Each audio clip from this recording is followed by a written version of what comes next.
रावण की मृत्यु के बाद मंदोदरी का क्या हुआ?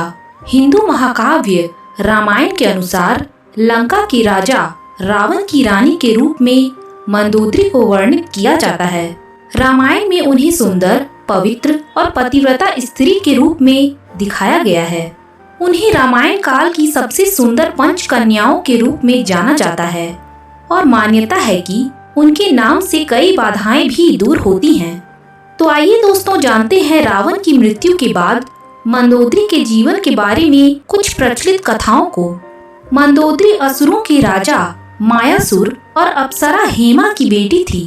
मंदोदरी उस समय की सबसे सुंदर और गुणवती स्त्री थी।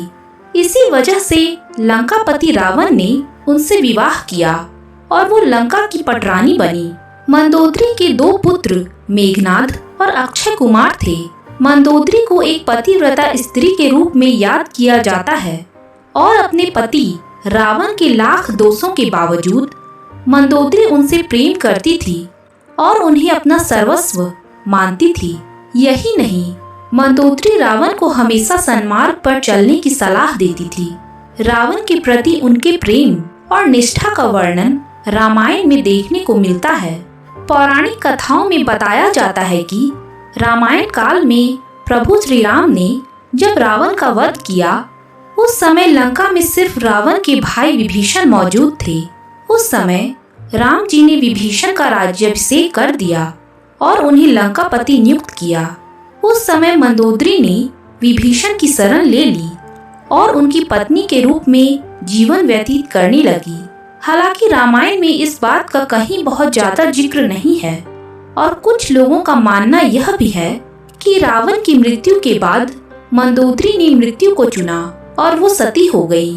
रावण की मृत्यु के बाद राम ने मंदोदरी को लंका के नए राजा की पटरानी बनने की सलाह भी दी, लेकिन मंदोदरी ने विधवा का जीवन ही स्वीकार किया और अध्यात्म में डूब गई। मंदोदरी ने अपना आगे का जीवन धार्मिक प्रथाओं के लिए समर्पित कर दिया। हालांकि इसका भी कोई ठोस प्रमाण नहीं मिलता है और यह इस तथ्य पर आधारित है कि मंदोदरी एक धर्मपरायण स्त्री थी और शायद इसी वजह से रावण की मृत्यु के बाद उन्होंने ऐसे ही जीवन को अपनाया होगा। मंदोदरी हेमा नाम की अप्सरा की बेटी थी। एक बार देवराज इंद्र की सभा में ऋषि कश्यप के पुत्र माया की दृष्टि हेमा पर गई और वह उस पर मोहित हो गए। माया ने हेमा के सामने शादी का प्रस्ताव रखा। शादी के बाद हेमा ने मायासुर की बेटी को जन्म दिया, जिसका नाम मंदोदरी रखा गया। अप्सरा की पुत्री होने के कारण मंदोदरी अत्यंत सुंदर और आकर्षक थी। जब मंदोदरी का विवाह हुआ तो उसके पिता मायासुर ने योग्य वर की खोज शुरू की, लेकिन उसे अपनी सुंदर पुत्री के योग्य कोई वर नहीं मिला। मायासुर ने मंदोदरी को रावण से मिलवाया। जैसे ही रावण की दृष्टि मंदोदरी पर गई, वह मोहित हो गया और उसने जल्दी से विवाह के लिए प्रस्ताव रखा। रावण ने मंदोदरी को वचन दिया कि हमेशा केवल मंदोदरी ही उसकी पत्नी और लंका की रानी होगी। एक कहानी यह भी है कि रावण की मृत्यु एक विशेष बाण से हुई थी और इस बाण की सूचना मंदोदरी ने ही हनुमान को दी थी।